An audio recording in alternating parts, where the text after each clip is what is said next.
Alright, so I'm going to do some more work on the box right here. Basically, it's 90% complete. The top right here has some dry spots. These dry spots just aren't going to do. This is where we run out of resin. Basically, you got the bottom side all tacked up, put the glass mat on there, and poured all we had, and it didn't get into every little nook and cranny. Around the corners and the sides is all 100%, but this top needs a last little bit, and then a little skim layer on the certain sides that also look just a tiny bit like this, because this is not going to add much strength because it's not impregnated with that resin. But I want to show you something really cool. So I have these little paint brushes, and basically these are silicone basting brushes for cooking. You can get them at the dollar store and you can get them online. You can see right here, this is covered in resin. But all you have to do is give it a nice little twist, and all that resin is going to flake right off as if it was never there. Look at that. Also, you see these little bristles? You see what it does right there? You can literally just pull this resin straight off the end of the bristles like it was never there, because, fun fact, not a whole lot of stuff sticks to silicone. Alright? The only thing that sticks well to silicone is silicone. So basically, cleaning becomes super easy. All you have to do is pull it off, bend it, twist it, and it's going to separate that hard layer of resin, and it just flakes right off. You see what it does right there? Makes little tubes around the bristles, but it doesn't stick to the bristles. It'll come out on its own. No solvents, no cleaners, no acetone, nothing. We fixed up, ready to use, just like that. Alright, so I think I'm done finally putting fiberglass on this stupid thing. I know, it's been a long time, but I wanted my edges to be thick. I wanted everything to be nice and strong. Well, let me show you what I got right here. This is everything that goes inside the box. So right here, right off the bat, we got a couple 100 feet of new concepts, 10 gauge wire, speaker wire. We've got a couple strands of this 8 gauge sky high speaker wire, courtesy of Mike Groves. What happened is me and him bought some of these packs from Sky High, and we basically took all the 8 gauge. He shipped whatever he had to me, and I shipped some other stuff to him, so we ended up with what we wanted. I've also got some 0 gauge. This is from CT Sounds. This is for the amplifiers, from the amplifier to the fuse block. I've got some RCAs. This is from New Concepts. Of course, you know I gotta have all my new concepts.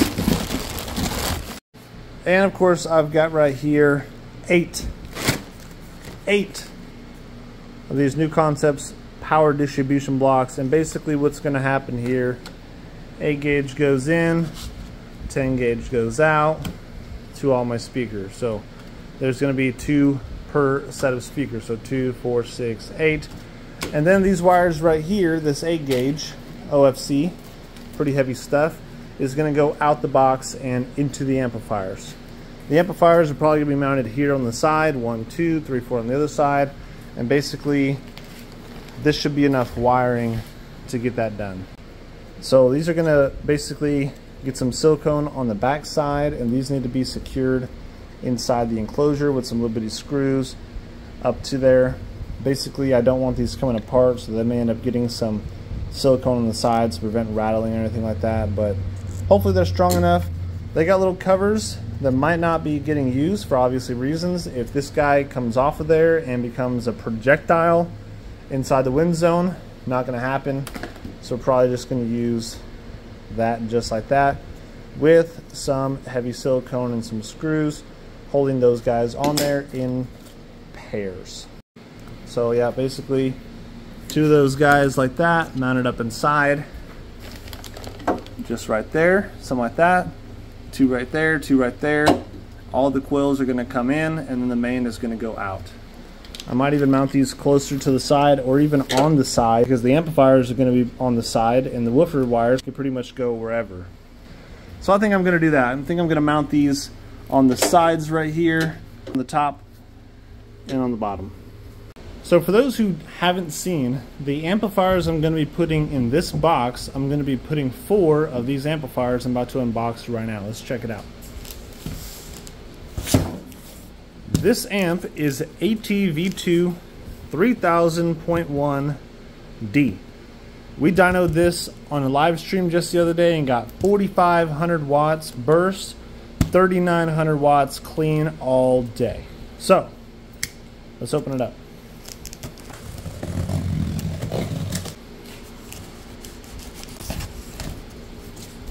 Perfect. So we got the first box opened up. Basically, this is their new packaging ever since they went to the V2 versus the V1. Also, the V1 didn't have a 3000. Let's check out some specs. They're all rated at 13.2 volts, 3000 watts at 13.2, hence how I got 3900 at 14.4. Clean. Plus, I got around 4,500 watts on a burst. Plays from 10 to 250, so plays down pretty low, down into 10 hertz. Very important to be able to play super low in a big build like this. Has a 91 dB signal to noise ratio, is very important. Basically, it's a 1 ohm amplifier, and it's pretty nice. But so besides power, one of the obvious reasons to use this product is it looks amazing, right? We got some stickers in the package. Super cool. We don't need that right now. This thing looks amazing. It's white, it has blue lettering, and blue LEDs. It's kind of surfboardish with its long stature. It's quite a long amplifier. Also included in the box is their AT series bass knob, which has the clipping indicator and the voltage indicator as well. Pretty nice stuff. That's one reason why you buy the AT series, because it comes with that nice bass knob. Now, let's check this out. If you've never seen one of these before, you're in for a treat. Not only is it super heavy, but it's super pretty. It's also super well made. Very well made, very high quality. This is the inside. Of course, we're not going to be looking at that. We're going to be looking at this side. Yeah, check that out. So each one of these amps is going to get a couple of these. These little dudes right here are vibration dampers, right? So they're going to go up under the feet right here, just like that. Get them out with the little bolt, just like that, through there. And I have just enough of these, so I need to go put these up. So the goal is to actually mount this guy on this side of the box right here. So let's check that out. So basically what I need to do is put the amplifiers on here, get them drilled where I can go ahead and mount them and see what they're actually going to look like. But basically what I'm going to end up doing is the power side needs to go down. The RCA and signal will go up. Okay, so in this orientation right here, that's the top of the truck. This is the bottom, top. So the power needs to go down. So just like that. We need to mount this little doodad somewhere in that area right there. I don't know if you can see that. And then of course the second one will mount back here. Now it's very important that wherever I drill my holes, I can actually reach the bolt from the inside. It's very important. So I need to map these out, get them set up on here, and basically whenever you're playing, whenever you're looking at this build, the window is right here, so you should be able to see the logo directly from the window. That's pretty cool. So I'm gonna get these lined up, get some holes drilled, and we'll see what we end up with. So because they have those cute little standoffs right there, I'm gonna be able to run that 8-gauge wire directly down the back side of here to hook it up from the bottom. So wherever I mount the amps up here, they're gonna have a little relief hole where that 8-gauge can come out and go down up into the bottom. Of course, on the other side, they're gonna just come out and in like that. Should be perfectly fine. Then of course the RCAs are gonna come up the bottom, up behind, and snake in just like that. Should be perfect. All right, so what you can see here is I got these marked out, basically trying to dodge every single piece inside of here that you might hit the screw with. So we're gonna go ahead and drill some of these out. Cross our fingers, hope we don't hit nothing. That would be very sad.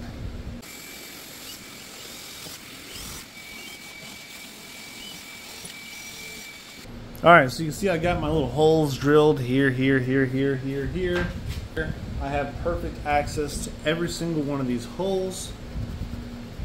We should be good to mount.